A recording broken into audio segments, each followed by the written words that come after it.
I am thrilled to welcome Dili Fonseka. Hello. Born in Sri Lanka, she grew up living across 5 different countries. And while she really enjoyed experiencing diversity and cultural differences, she struggled with her identity. As a sensitive and empathic person, she lost herself as she got caught up with people pleasing and overwhelm. Think something most of us can relate to, trying hard to fit into society's expectations.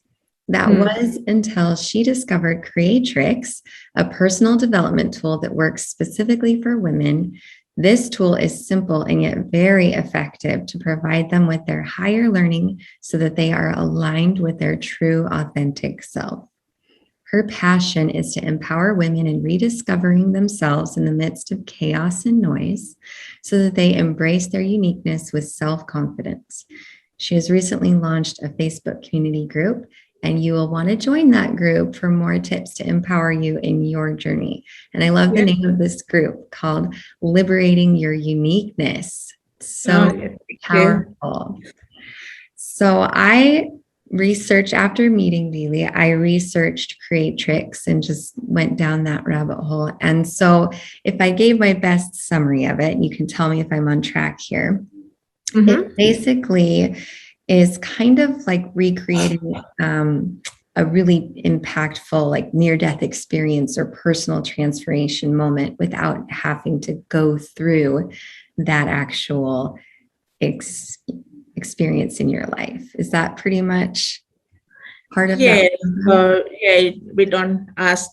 we don't go into your stories. And, like when you go into, like I've been to counseling, so I know that we go into that stories and we end up crying and we re-experiences those memories, and it can be very draining. And so what Creatrix does is you go through the close your eyes process, and we take you onto a journey where you get your own what I call a wake-up calls to that journey. With the consultation, we do have a consultation, so we find out what are the specific blocks that you have, and then we work on that. Excellent. And I love that, because in my history working with massage therapy clients, we have to go through that physical release. Often there's an emotional release that comes with that. And I know I've had clients that are like, I don't want to let go because I know that's just going to be me crying. And so I love that this tool is out there where it's like, hey, if you already know what you've been through and you just don't want to re-experience that, to let it go. We keep it as safe as possible. And so the whole process is to keep the client really safe as possible. And so that we try to lessen the trauma experiences and things like that. Yeah. Which is great, because obviously I'm always like, work with the body. And if you're keeping the client safe, then the body's not going to feel threatened and react to that. So that's so powerful. So I wanted to ask you if you're willing to share one of your personal people-pleasing experience moments that, as you kind of came out of that or reflected back on it, you were like, okay, this is enough. Enough is enough. I'm done with the people pleasing. Like anything like that really spurred you into learning and finding this Creatrix. I have to say I'm a people pleaser for so long. And it is embedded because I was brought up to. My parents are Sri Lankan, so I was brought up in kind of a half cultural and half Westerner, because I have to say I did move out. So I was brought up to listen to them. Don't talk back. You've got to be quiet and do what you've been told. And because I was even striving for that love and like. want to be liked by other people. So I went through that stage where you want other people to like you. So there are so many instances. I'm trying to remember a specific time. Yeah, like whenever I have a conversation, say with my husband, and we have a decision about just simple decision making about what restaurant are we gonna go to, and my mind just goes straight to what he likes. It doesn't go straight to what I like, and so and I noticed that as well. So I'm constantly thinking about the other persons, what they like, and if something that I do will upset them, I don't want them to be upset. And so in that scenario of the restaurant, I end up going, okay, whatever you want, we go with that. And I ended up going to a restaurant that I didn't really wanted to go. I could have just said, let's, just do some compromising. We go one time, me in this restaurant, or the other time in a different restaurant.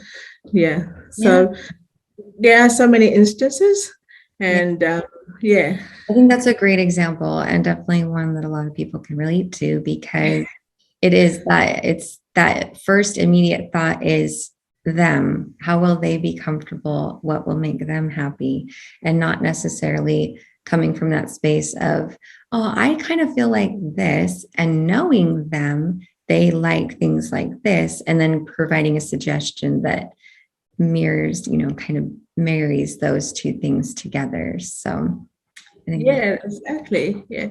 It's like I'm handling two emotions. I'm handling my emotions and the other person's emotions. Yes. So it is difficult handling my emotions. So I'm overwhelmed with all this. Exactly. Yeah, that's a big part of my program too, is like, it's so much easier to just be you as you're meant to be in your space. And it's not your responsibility to handle other people's emotions, right? So I love that. So now, once you discovered this and started going through this process, what was one experience you had with Creatrix that has really helped you? Yeah, I can refer to one example that gives you. Now, before Creatrix, when I talked to my husband, he's a very supportive person, and he's lovable, and he tries his best to try and encourage me to come out of my shell as well, because he knows that I do hold back on saying my true feelings. And whenever that happens, I find myself, my mouth is like shaking, and I just find tears rolling down my cheeks. It's like I'm trying to express myself, but then expressing myself brings up all these emotions that I've been waiting to be released. So it's really, really overwhelming for me to actually talk to him and be open and express my true feelings. And I've noticed that happened to me a lot in Creatrix, and especially when we have disagreement, because when we have disagreement, I make it like, like women, we actually make up stories in our head about, we put meanings in the stories as well. So if we have a disagreement, I put up a story in my head saying, "No, he doesn't love me," or, things like that, and which is not true. Yeah. But after Creatrix, I noticed that my emotional intelligence actually expanded. That I don't have that wavering. My mouth doesn't waver when it's expressing itself, and I feel more confident. And you know what? I actually take initiative to tell him how I'm feeling. I don't wait for him to encourage me to say what I'm feeling. I just tell him. So that's a big shift for me. Yeah. And I just love that I feel free to just tell him, and I don't have that feeling behind me, that fear of judgment that is going to judge me for expressing my true feelings. Excellent. And I love that confidence element that, you get to now turn around and share with other people that you've brought in. And it's really powerful. I help people organize their homes in a way that also is in alignment with their health. So we kind of use the home to diagnose what's going on inside of the body because they mirror each other. And as I help people, especially women, move furniture around and things like that, it is really interesting how common it is for them to have this fear that their husband's going to leave them if they move furniture around. And that we have to like sit with that. Those, like you said, those stories we tell ourselves where it's like, is this true? Would he leave you over moving furniture that can be then put right back where it was if you really don't like it, you know? But those stories are so powerful that they're like, oh my gosh, I can't believe that I was feeling that way. And now that I realize that's what's been keeping my couch in that position I don't like for so long, I'm going to move my couch because no, my husband's not going to leave me. Yeah, that's right. Furniture. Get past those stories. I love it. So tell me more about what you have going on. And I'd love to just let you talk for a little bit and share your program, your experiences, whatever it is you want to share about what you're doing. So what I do so the program is before we take on anyone, we do like to ensure that the person is actually right, the program is right for the person. So if you're interested in the program, we have a one-on-one session first, and then we uncover all the specific blocks that are stopping women from moving forward. And then we'll be able to let you know like whether this program is actually right for you. And the next step is that we don't work by sessions. It's for the whole. We work with you to release all the issues that we've uncovered in throughout the sessions. So average women will have probably about 40 to 50 issues. Mm-hmm. And we clear that in written. Most women will require 3 to 4 sessions. So that would take about 1 month or so. And so that it is very fast and it's very effective as well. And I just wanted to also share that, women, this program is actually designed by a woman as well. So she spent a lot of research looking at the history of personal development, and she uncovered that most of the personal development were created by men. So, and so she wanted to, she created Creatrix, and she spent research finding exactly what is it that women need to get that permanent changes. So because some of the modalities out there, we're talking about 6 out of 7, something like that. I forgot the statistics, but they do tend to come back. So she was really keen on having modality that actually clears all those blocks that so they don't come back. Yeah. And that's something that I really loved in researching this, is that there's a big difference between the male and the female brain and how it reacts to stress, how it holds things. And so I love that she really did design this program specific for women, which is interesting. So what are some of the differences as you've gone through this training and developed this program that make this different from helping men this way? Yeah, so I can share a couple. There's a lot of differences between men and females, but I'll probably share a couple that really I find interesting. Yeah. The first one is, I don't know if you ever noticed, are you married? Yes, I am. Yes. Okay. So do you ever notice, like, if you ask your husband to clean something and you notice that it's not really clean? It says it's clean, but it's not. So I don't know about you, but if I ask my husband to clean the kitchen and I go to the kitchen, I can see a little thing still there. The reason why is because females, we tend to see the details. and the males, they only see the big picture, and it relates to their retina cells. We have different retina cells. And so, yeah, so what appears clean to, they look at the big picture and they say it's clean. But females, we actually see the bits that are, we're really bothered by the little bits that are still remaining. Yes. And I love this. There's this whole like campaign out there called Mommy Goggles. And I'm like, guys, mommy goggles are real because it is. And now you're like, yes, their actual retina cells are different.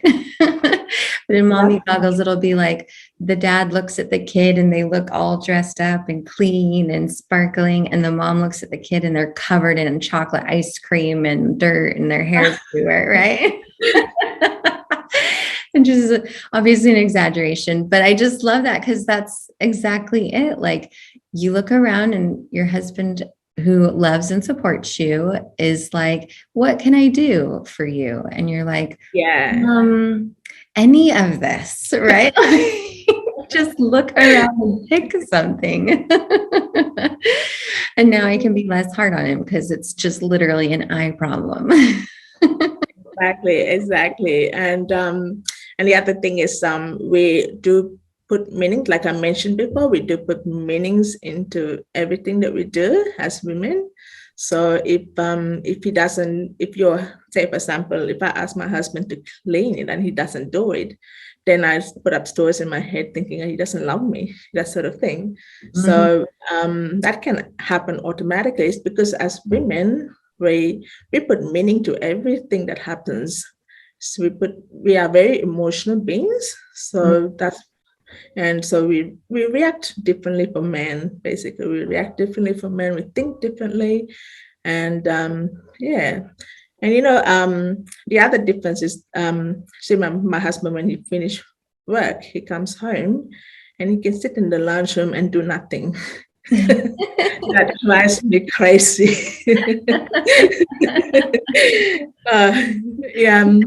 He just sit there and does nothing.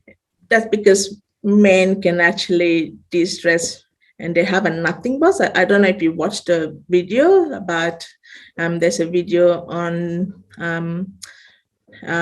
Mark Congo, I think, I can't remember, but he explains there's a difference between male and female brain, and men they can compartmentalize. They have an area for their work. They can keep it separate. They can keep the family separate. They can keep their work separate, and they have a nothing box. So they can be in that nothing box and do nothing, and they're just doing absolutely nothing. But women, they're wired completely different. We actually are multitasker. Everything is linked to everything, is everywhere. Mm-hmm. So all the families, the everything, So even if we are at home, we react because we got emotions linked to everything. So, yeah. And that's a big part of just that emotional language is storytelling. And that's been a really fascinating thing to discover and kind of research in studying more about matriarchal societies and feminine cultures. And when you look in history, the ones that are more feminine in culture, like I say feminine, but who kind of worshipped a feminine divine or had some kind of element of that in their culture, they're storytellers and they're nomads. And they kind of, the Native Americans in North America or the Vikings or the islanders that would go from island to island and just explore the ocean were all very more feminine, divine cultures, and they're all storytellers, and they don't have the written stories and the written histories. So it's very interesting to even just zoom out for a second and look at our societies as masculine or feminine, male or female, because the more masculine societies recorded things and wrote things down and kept these histories, whereas the more feminine ones, they just told those stories and had more of that emotional language, dance and movement and interpretive storytelling.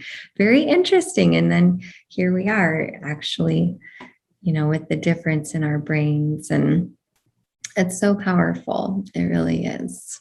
Yeah, yeah, yeah. I love that. So with Creatrix and with your program, so in part of your journey, what's the ideal person that you want to reach? Who do you really want to be connecting with right now where you are in your journey?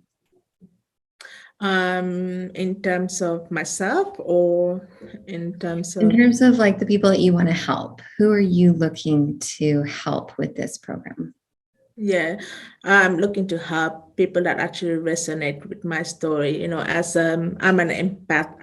I mean, I'm a really gentle, sensitive soul. So, I just want to help the women who feel that they cannot get beyond people pleasing. You can, and Mhm. if you feel scared of making boundaries and you're scared of dealing with conflicts, you can actually deal with conflict with love. And I want to be able to change women how they feel at a cellular level so they can actually move forward in their life. And so my focus is more on empathetic, sensitive women who are looking to liberate their uniqueness so they can actually be themselves and not worrying and thinking about what other people are thinking. Yeah. Because this is your life, this is your journey, and we all have the choices to make. We have the freedom to choose. It all depends on what we are feeling at a cellular level. And which brings, I don't know if you heard of epigenetics. Have you heard of Mhm. epigenetics? You have? Yeah, but go ahead and explain it just for anyone listening who maybe hasn't. Yeah. I won't go into a scientific level, but I will go into so with the epigenetics, what they're saying is that behavior can be passed on to generations at a cellular level to your DNA. So it could be that what we are feeling now might not have started the day we were born. It could have come generations, so 200 years ago, or even 14 generations down the track. Mm. So, the creators actually helps to clear that line, that generation blocks that you feel at the cellular level. So, creators actually help to give you that reset. So, if you're wondering, like, I don't know, but when I look at the patterns in your family, just think about the patterns that you have in your family. Like if I look at my family, I can see people placing down the generations. And like the women, we like, like if you look at the Sri Lankan culture, women are married and they bring up the children, and they expected to, you know, they most of the women back in the olden days, they're not really working. They're expected to be looked after the husband, so they listen to their husband. So that can be passed on to generations. But the thing with creators is we can actually break that generation. So your children can actually have better future, and you don't have to pass that at all. And I Yeah. think that's a really great hope. Yeah. Yeah. Yeah. It's so powerful. And one thing that I've loved in studying epigenetics is how they've found you can watch the genetic code change from having a traumatic experience, but also Mm. having a really positive, strong, positive experience. And so I feel like that's where the power comes from is if there was any kind of traumatic experience, and you not necessarily having had that experience, but having all those emotions and feelings and that physical state that comes from those memories in your DNA, where it's like, let's say 6 generations back, you're Mm. your great great great grandmother or whatever had this really traumatic experience. And so when you turn that same age, your genes are like, oh, 14-year-old girls feel like this. And you have Yeah. no idea where this depression or fear or anger or rage is coming from, right? Like those are those moments when you have experienced something that does not make sense for your situation. That's a really great indicator that you're holding on to some kind of and carrying forward some kind of epigenetic experience. But then you have this power here and now to reset your body, to create a strong positive experience, and to actually recode your body and say, actually, I get to feel like this. And moving forward, you pass those genes on. And it's really powerful too, because when you make that shift, especially if you already have children, energetically, emotionally, you start interacting with them differently. And then they make that shift. If they have already inherited those genes, you get to share that new story just by being different. They'll be different too and be able to change that forward. Yeah, absolutely. Yeah. And it's funny you said that, because even if Creatrix, if I get the change from Creatrix, it doesn't just stop from me. It's actually ripples out to people around me. Yeah. Now when my husband and I have disagreements, I can see it. I can see his perception more clearly. As before, my brain would be very foggy, and I think I'm the only right one here. I'm the right one, and I get upset about it. But now I can, because with Creatrix, you get your emotional intelligence expand. So you actually you understand emotions better. You understand your own emotions better, and you understand your other people's emotions better, and you see things clearer, and your mind is not foggy at all. So when you have a different opinions, I'm not reacting to that and thinking, no, you're wrong, I'm right. Yeah, and I think that's one of the things I really love, and why I wanted to do this interview with you, because when people are going through my program, I find that it's so helpful and so powerful if they've experienced a first step of that, of being able to raise their emotional intelligence for themselves, but also for other people, because a big part of the healing journey is realizing there's always another side to the story, and just having love and compassion for both sides. Your story is yours and it's how it feels, and that's real. But also there's a whole nother perspective that you're not necessarily considering. And so a lot of people will ask me how I do what I do, but that's really at the root of it, is that you've developed this higher emotional IQ, and you're able to feel both sides of any situation. So instead of thinking I'm right, it's just this, you can go into a space and say, I'm right, and this is how I feel, but I'm going to take a step back for a moment and say, if I weren't right, let's just hypothesize, then it might feel like this. And a lot of times that alone brings that aha of like, okay, I can see where that person might be coming from. But I really love this journey that you're providing, because it's a great first step to people who can then go into more kind of deeper issues that I deal with. But yeah. And I wanted to share, just a couple of days ago, one of my friends, she was having a really difficult time in her life, and she was having a big changes in her life as well. And the old me would be just beside her, just not feeling really helpless, not knowing what to say, and just basically saying, I'm sorry to hear that sort of thing.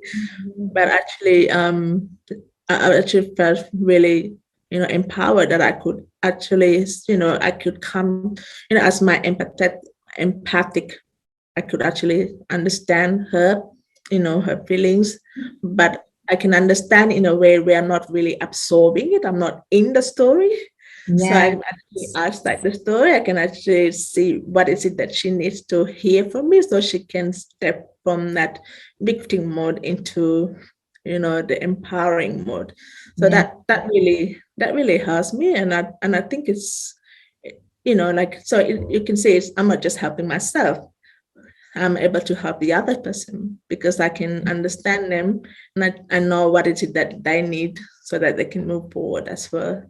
Yeah, and I think that's a really great point, because so many empaths do feel drawn into people's scenarios. And I know I was just having an exchange talking about this a little bit, where is it possible to recharge as an empath without having to take all of this alone time, right? Like we're here to interact with people, we're here to connect. And if it takes so much time to recharge because it's so easy to get drawn into other people's emotions, I think this is a really great tool to empower, like you said, not just the empath, but also the people struggling, because it doesn't help if you're both sitting in the pit together, like, it's pretty bad, right? But instead to say, wow, you know what? I can feel the power of what you're going through, but let me draw you up, to the perspective in this level of loving yourself and loving the situation, loving people around you. And I love that. That's so powerful. Any other thoughts, stories, things that you really wanted to share? I think I shared a lot of stories. Yes, yes, you have.